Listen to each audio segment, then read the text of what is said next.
Bonjour. Ça parle pas fort. Je constate qu'il n'y a personne qui a envie de rigoler trop. Ce que nous venons de voir, ça n'est pas de la science-fiction. C'est la réalité. Nous avons vu ce qui se passait d'abord dans les sociétés secrètes, donc là où sont les grands de ce monde.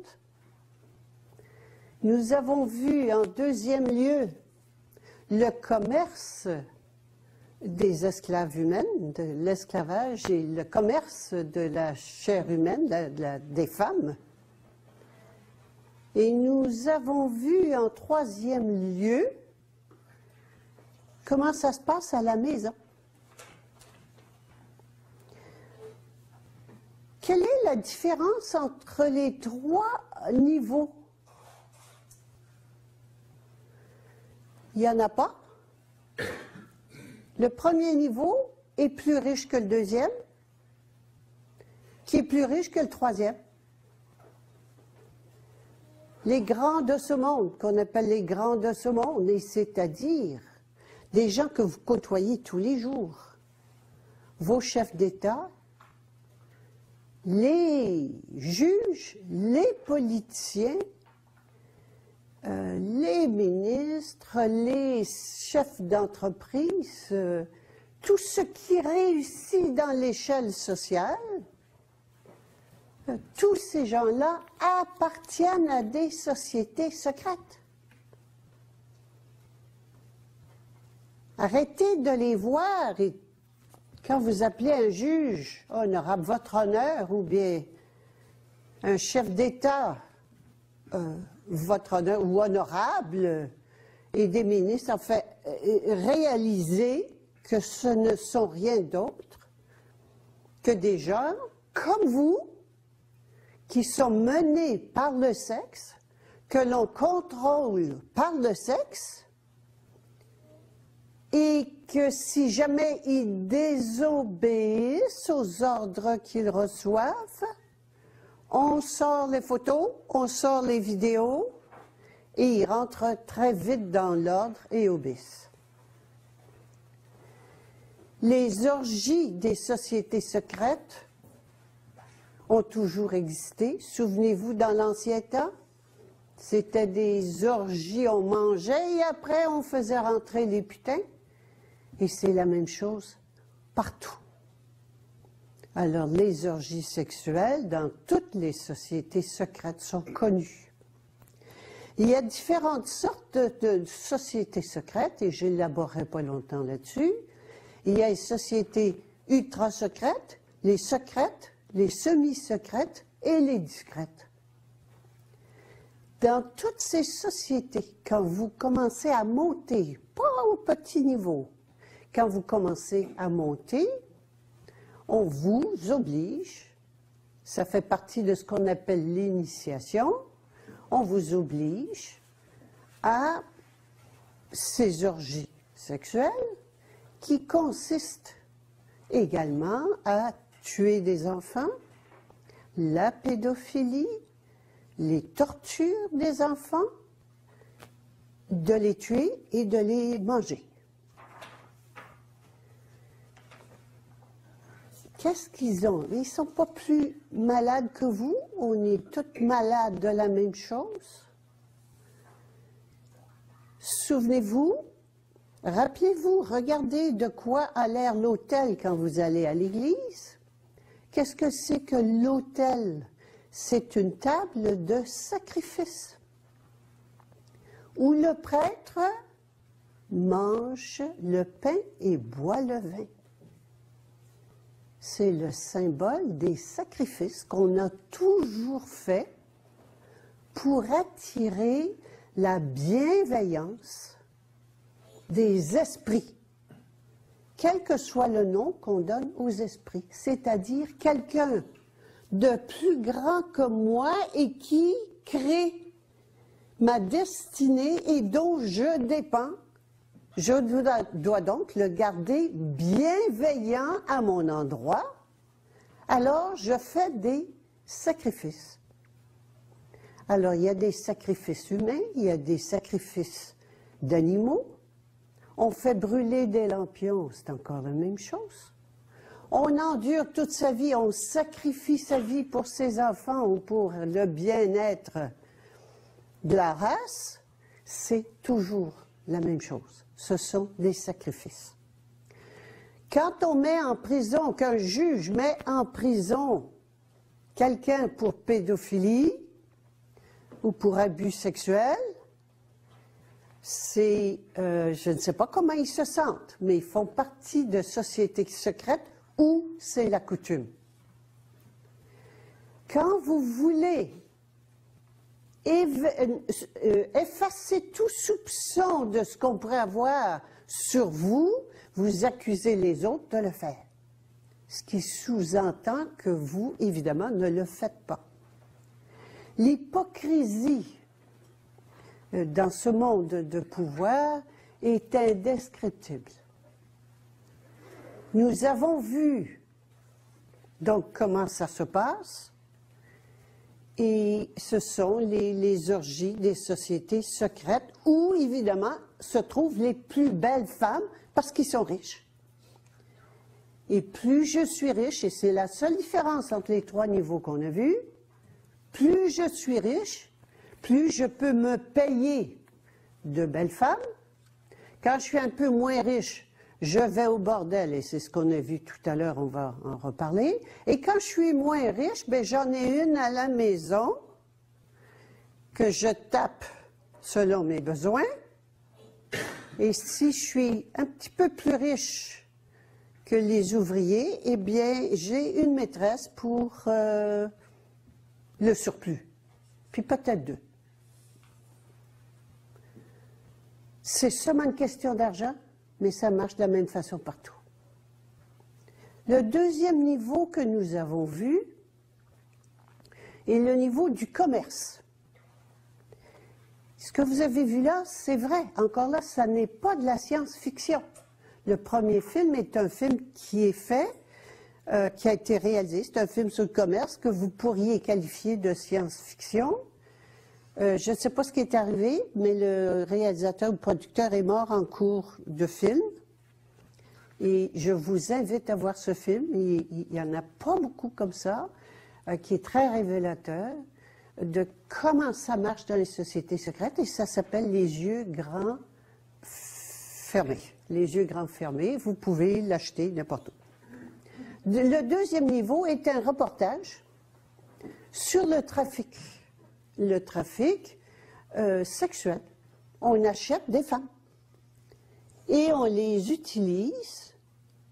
Pourquoi? Eh bien, on les utilise pour le trafic, pour les vendre soit pour la pornographie ou soit pour le bordel.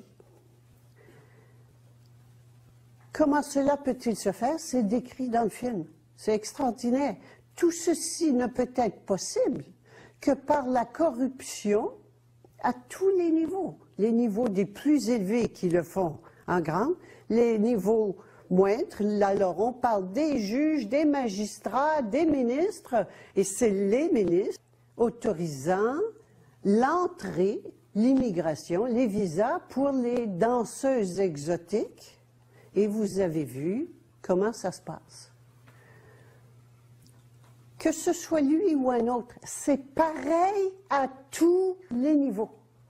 C'est pas de savoir c'est la faute de celui-ci ou de celui-là. C'est la même chose partout. Donc, il n'y a personne à blâmer. Il y a juste à constater ce qui se passe.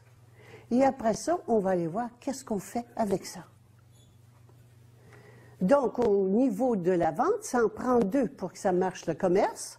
Ça prend un vendeur, avec tout le système de corruption, que les visas puissent être émis, que les lois puissent être faites en conséquence, que les policiers n'aillent pas faire des descentes dans les bordels, et que les personnes ne puissent pas se plaindre. S'ils font une plainte, on les menace. Aucun soutien ni légal, ni policier, ni judiciaire, ni rien. Hein? Leur passeport est retiré, ils ne peuvent pas s'en aller. Elles sont prisonnières. Ce sont des esclaves sexuels. Et ça demande donc la collaboration de toute la corruption de tous les étages qui pourraient arrêter ça. Pour que le commerce marche, ça prend des clients. Alors, ça prend des consommateurs, des clients qui y vont. Les clients voient bien qu'ils ont affaire à un bordel, que ce sont des esclaves sexuels, puis ils y vont. On se rapproche de nous, là.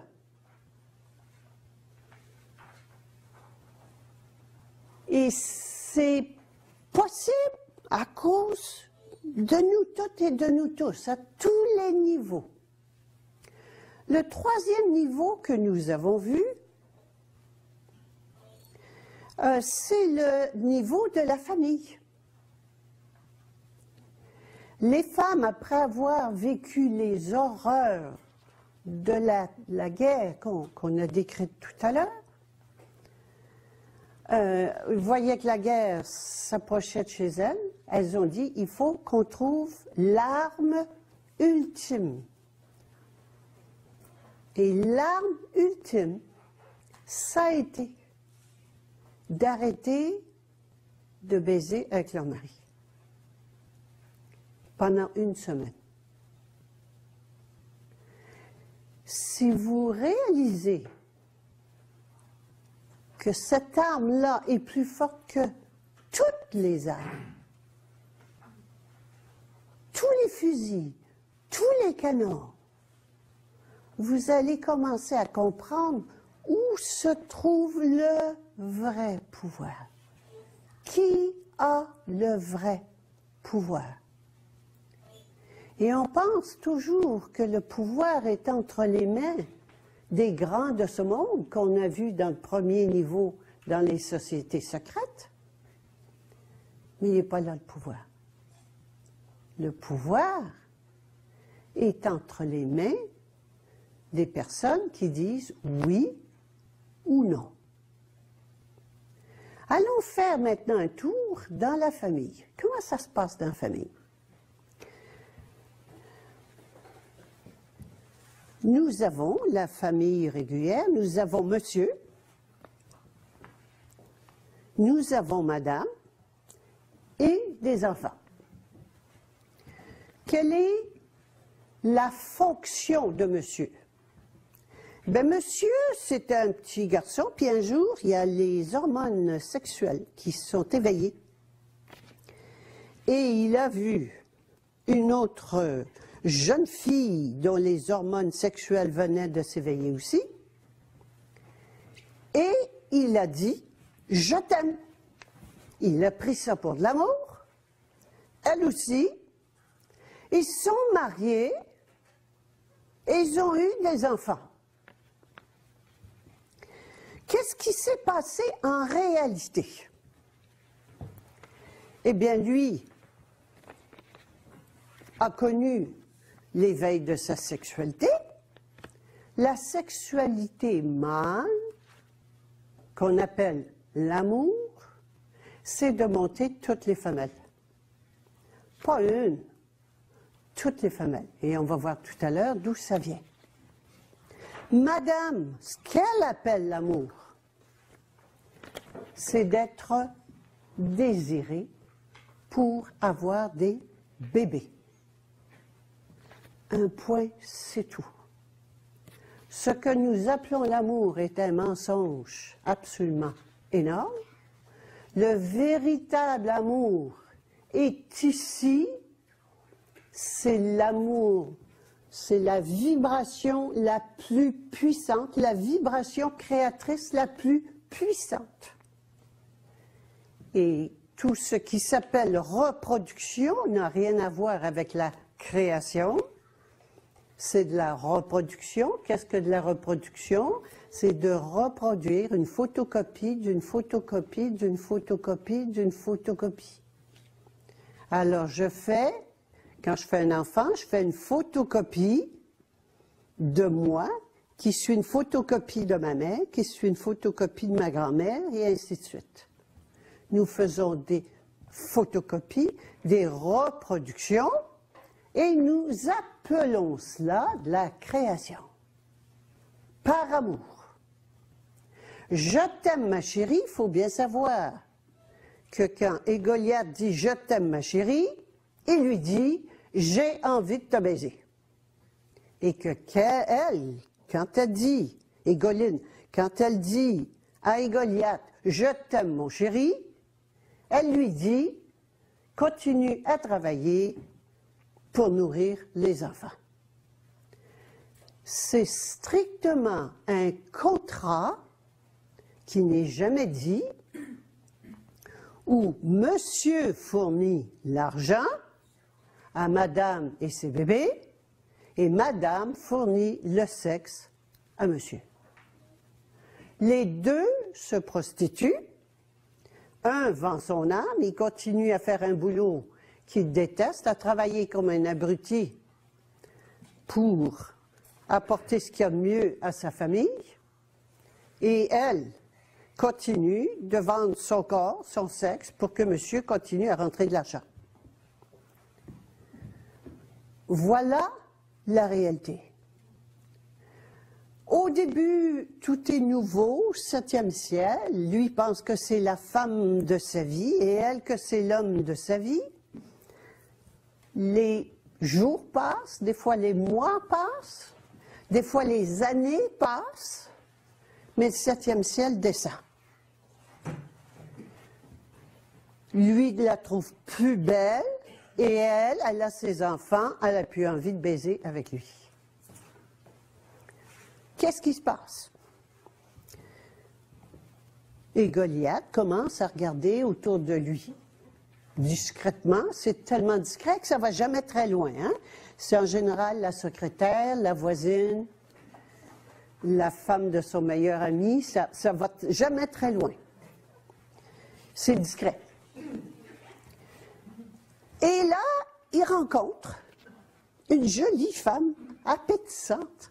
Elle s'occupe de ses enfants, hein? Elle n'est plus drôle du tout. Mais elle, ici, elle a des bijoux, elle a des colliers, elle a les cheveux roux, elle est désirable. C'est extraordinaire. Et lui, il se dit, ben, il me semble que je serais mieux avec elle qu'avec elle. Sauf que si je pars avec elle, il va falloir que je paye 2 maisons. Alors, ce que je vais faire, je vais rester avec elle, mais je vais aller faire des petits tours avec celle-ci. Et voilà donc ce qu'on appelle la maîtresse. Il y a une maîtresse qui coûte cher parce qu'elle est belle, elle est coquette, elle a des bijoux, elle aime les bijoux, elle aime sortir au restaurant. Puis à chaque fois qu'il veut la monter, ben, il faut qu'il l'amène au restaurant. Vous avez jamais remarqué le samedi soir, entre autres, au restaurant? C'est extraordinaire de regarder les couples. Il y a lui qui attend que le repas finisse, et elle qui parle, qui est contente, qui prend le temps de manger, de déguster, de raconter ses histoires. Et lui, il attend que ça finisse, parce que c'est le prix à payer pour la montée. C'est tout, ça n'est que cela. Alors ceci lui coûte cher, puis bon, à un moment donné, il dit, mais seulement là, ça fait, celle-là, je la monte moins souvent, celle-ci un petit peu plus souvent, mais là, il en rencontre une autre, parce qu'il y en a d'autres des fois. Alors, il en rencontre une autre qui, elle, est différente. Elle s'appelle Égolanche. Elle est spirituelle. Elle a le 3e œil ouvert. Elle voit les auras. Et elle lui dit, « Oh, mon chéri, ton aura, dans ton aura, je vois des taches. » Alors oui, là, il est très impressionné. Ah oui, il faudra que je te fasse un massage tantrique. Alors voilà donc qu'il découvre le tantrisme. Alors là, c'est absolument fascinant. Sauf que sa femme découvre le poteau rose. Elle, qui était la première, croyait qu'elle était la seule. Là, elle découvre que non seulement elle n'est pas la seule, mais elle n'est plus la première. Parce que celle du tantrisme est bien plus excitante qu'elle et que la deuxième. Alors, madame demande le divorce. Tout éclate, la famille éclate, ça coûte cher. Là, il faut payer 2 maisons, 3 pensions, et elle a un bébé en plus, il faut le faire vivre. Et monsieur, il n'y arrive plus, il est déprimé. Voilà comment ça se passe dans les maisons, dans les familles. Quelle est la différence entre ce qui se passe à la maison, ce qui se passe au bordel et ce qui se passe dans les sociétés secrètes? Il n'y en a pas. Tout le monde, tous les hommes achètent du sexe et les femmes vendent du sexe. C'est le commerce mondial du sexe. Nous avons vu dans le film que le sexe est l'arme la plus puissante. Que les femmes, quand elles ont arrêté le sexe pour une semaine, la guerre a fini. J'ai vu un autre film, c'était au Nigeria, où les femmes ont fait la même chose. Les hommes ne voulaient pas arrêter la guerre. Les femmes ont dit, si vous n'arrêtez pas, on arrête le sexe. Et la guerre a pris fin. Qu'est-ce que c'est que cette arme aussi puissante que l'on paie si cher? On va aller voir comment ça a commencé tout cela. Quand j'étais un animal,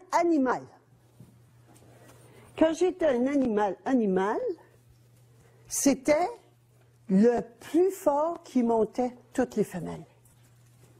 Pourquoi? Pour assurer la survie de l'espèce. Il n'y a qu'une chose. Au niveau animal, la peur de la mort, c'est la peur de l'extinction de l'espèce. Donc, toute la survie, c'est pour assurer la conservation de l'espèce. Il faut donc que ce soit le mâle le plus fort, le plus puissant, fort physiquement, qui monte toutes les femelles pour assurer que les rejetons soient des rejetons, dit des enfants forts, des rejetons forts. Ça, c'est animal. Donc, animal, celui qui monte toutes les femelles. Et c'est le signe du pouvoir, c'est de monter les femelles. Donc, le plus puissant, c'est lui qui monte toutes les femelles. Le plus fort, c'est lui qui monte toutes les femelles. Voilà donc l'animal animal. Nous sommes devenus des animaux pensants. Des animaux pensants. Qu'est-ce qu'on a fait avec ce beau cerveau pensant? On a remplacé la force physique par l'intelligence. C'est donc l'animal le plus intelligent qui a réussi à arriver à avoir le plus de possession, en étant le plus rusé, le plus fin, qui a le plus de possession, donc le plus d'argent, et c'est lui qui monte toutes les femelles. C'est comme cela que l'on dit que l'argent mène le monde. N'oubliez pas, si l'argent mène le monde, qu'est-ce qui mène l'argent? Le sexe. Et voilà donc que, comme l'argent mène le monde, c'est toujours le plus malin. Alors, il y en a qui sont devenus plus malins que d'autres. Ils ont inventé l'usure, l'intérêt sur l'argent. Alors, non seulement ils ont commencé par avoir des grandes terres, mais ils ont ensuite inventé un truc où quand tu as plus d'argent que l'autre, tu le prêtes avec intérêt et donc tu fais encore plus d'argent. C'est comme cela qu'on se retrouve avec l'argent qui mène le monde. Dans ce beau monde de l'intelligence, vous avez entendu parler du droit de cuissage. Avant, si c'était avant, les seigneurs montaient la femme de l'épouse du jeune marié. Donc, quand il y avait un mariage, c'était le seigneur qui dépucelait l'épouse, qui la montait le premier. C'était, qu'est-ce qu'il faisait en faisant ça? Il affirmait son pouvoir. Donc, le pouvoir se traduit toujours par la sexualité, c'est-à-dire de monter toutes les femelles. On a évolué, semble-t-il. Et voilà nos hommes de pouvoir, on les a vus tout à l'heure dans les sociétés secrètes. On a vu ce qu'ils faisaient pour maintenir l'esclavage, et on a vu comment ça se passait à la maison. Comment se fait-il qu'il y a quand même des gens qui ont quelque part une moralité, je pense à toute l'Église, je pense aux religions, je pense aux chefs de tradition spirituelle. Bien, savez-vous comment ça se passe? Ouvrez les journaux, vous allez voir, les prêtres sont accusés de pédophilie, d'abus sexuels sur les enfants, partout. Le bouddhisme s'est fait de la même façon. Plusieurs chefs spirituels également sont accusés d'abus sexuels. Donc la domination se manifeste par la sexualité. Voilà donc que nous sommes passés du monde animal, l'animalité, nous sommes maintenant dans l'humanité, où ça n'est plus le plus fort qui monte toutes les femelles, mais que c'est le plus riche qui monte toutes les femelles. Qu'allons-nous faire? Nous venons de voir que le vrai pouvoir est entre les mains des femmes et des hommes, mais à la maison. C'est à la maison que ça se passe. Est-ce que nous allons continuer cette pratique sexuelle? Vous allez me dire, mais si on arrête, il n'y aura plus d'enfants. C'est la fin de l'espèce. Ah! Qu'est-ce qui arrive quand on sort de l'animalité humaine ou de ce qu'on appelle l'humanité? Qu'est-ce qui arrive? On prend conscience. Donc la troisième étape, c'est l'étape où la conscience, je deviens consciente de qui je suis. Et qui suis-je? Mais je ne suis pas une reproductrice, je suis une créatrice. Si je suis créatrice, je me crée. On n'a plus besoin de parents ni d'enfants.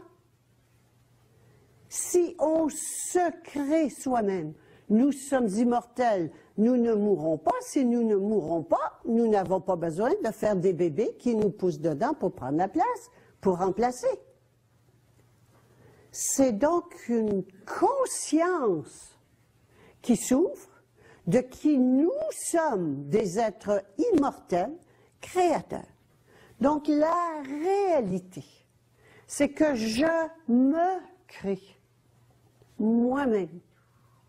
Que les histoires des parents et des enfants, c'était quand j'avais oublié qui j'étais. que je me prenais pour une pauvre créature d'un créateur extérieur. Et tant que nous allons rester dans l'humanité, nous allons continuer à vivre ce que nous venons de voir sur les films. Et il a fallu que les femmes soient acculées au pied du mur, mais au pied du mur, c'est vraiment au pied du mur, pour découvrir que tout ce qu'elles avaient à faire, la seule chose qu'elles avaient à faire, c'était de dire non à la sexualité, non au sexe. Comment se fait-il que ceci soit si puissant? C'est parce que lui, il devient fou. Et les femmes, elles auraient pu dire, on ne vous fait plus la cuisine pendant une semaine. Ça n'aurait pas marché.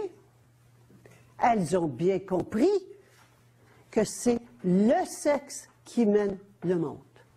Mais si c'est le sexe qui mène le monde, et qu'on n'est pas content de ce qu'on voit, réalisons que nous avons toutes et tous le pouvoir de changer cet état de choses.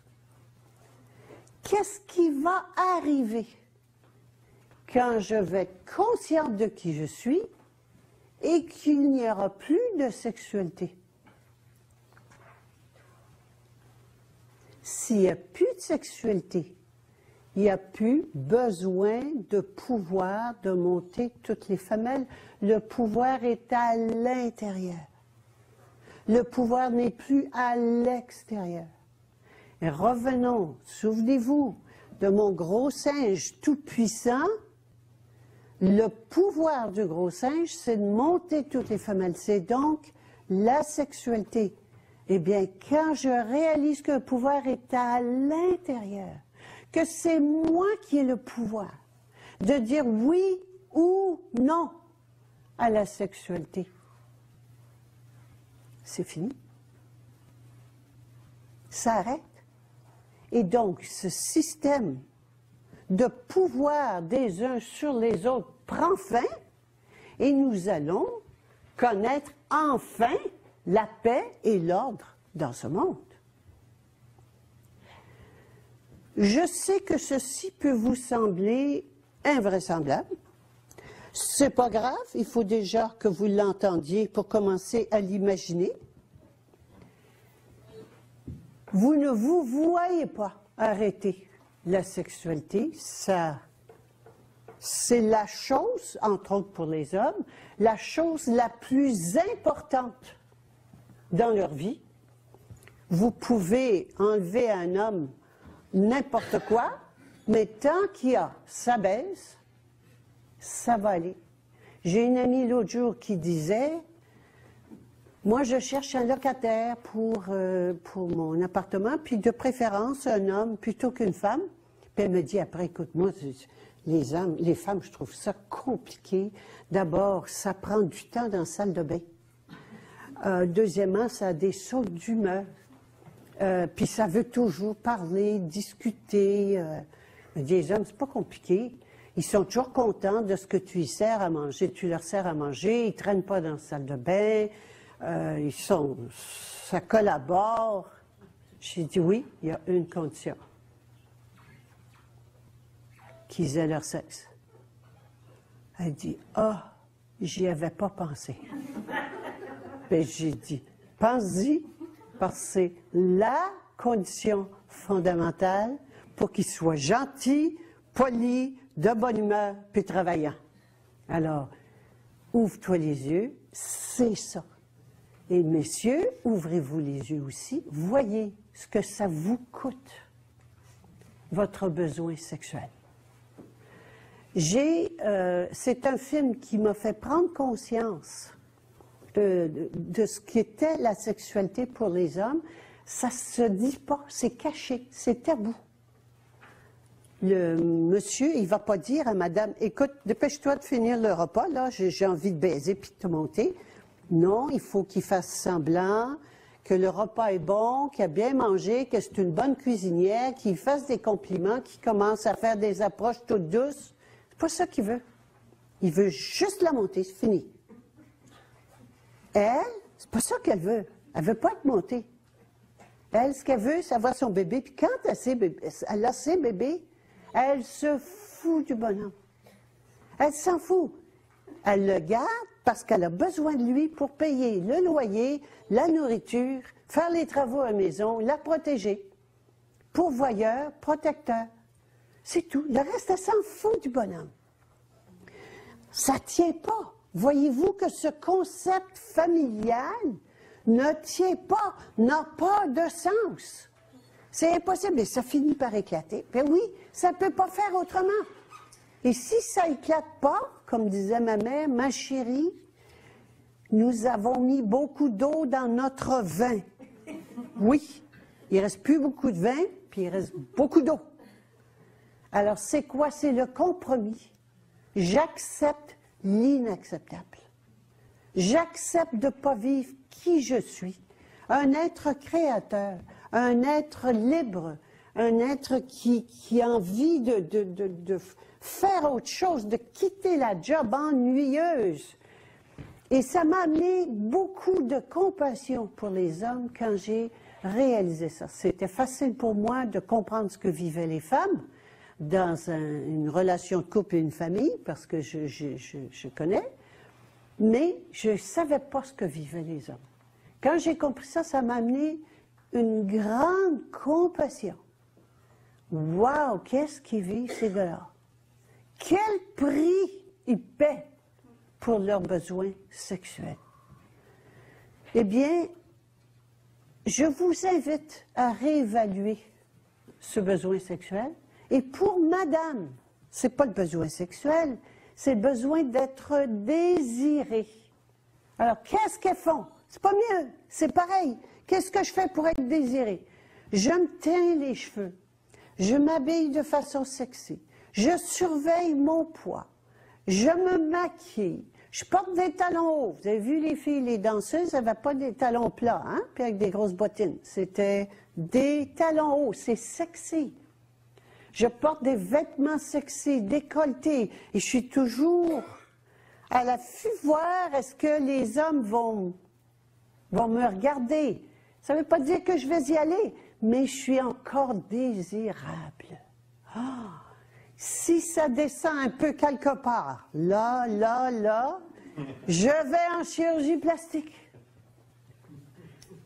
Tout ça pour rester une femme désirable. Oh, l'horreur.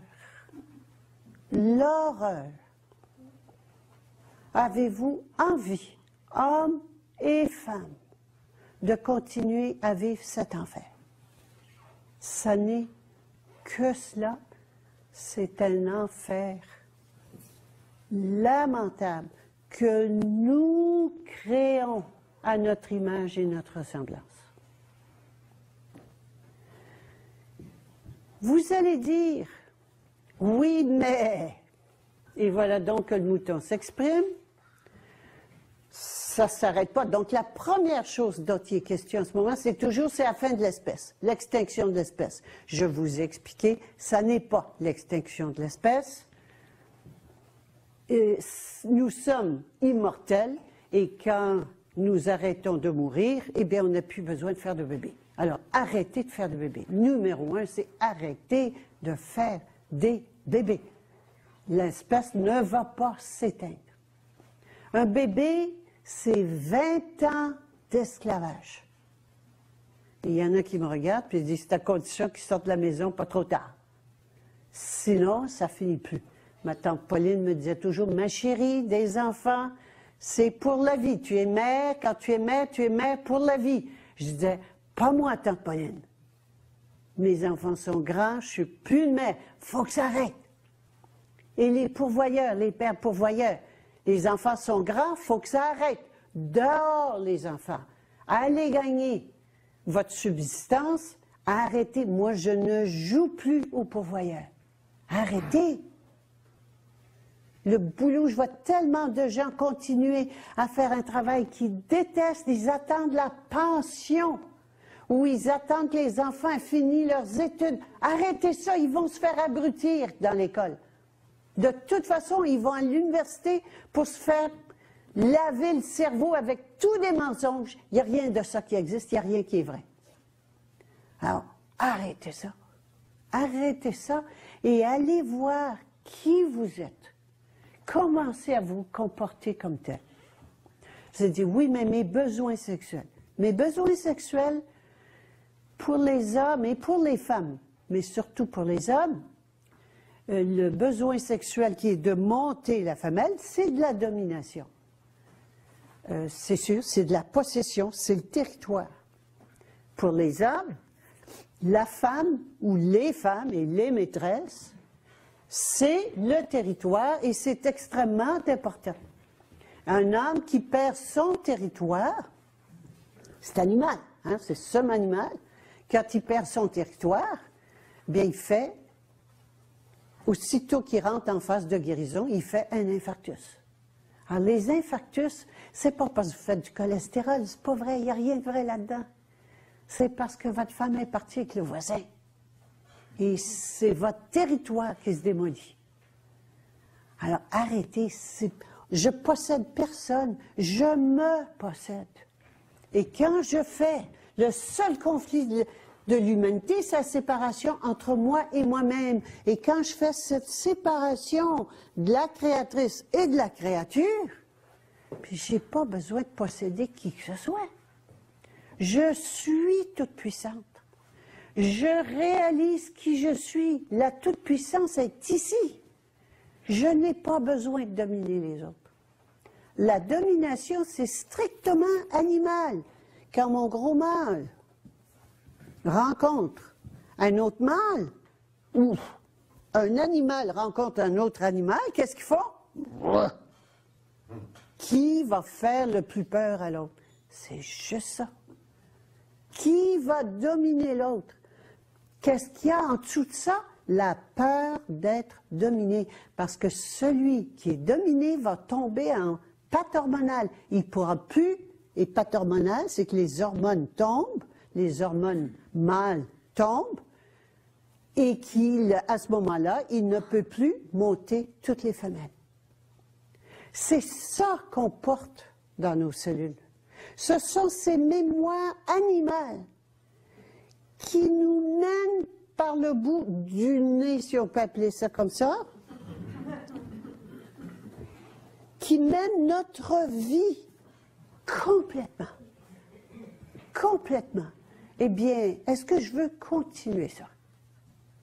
Les femmes, c'est pareil. Est-ce que je veux continuer à séduire, à faire semblant, à tromper, à faire semblant que c'est le meilleur baiser de la terre?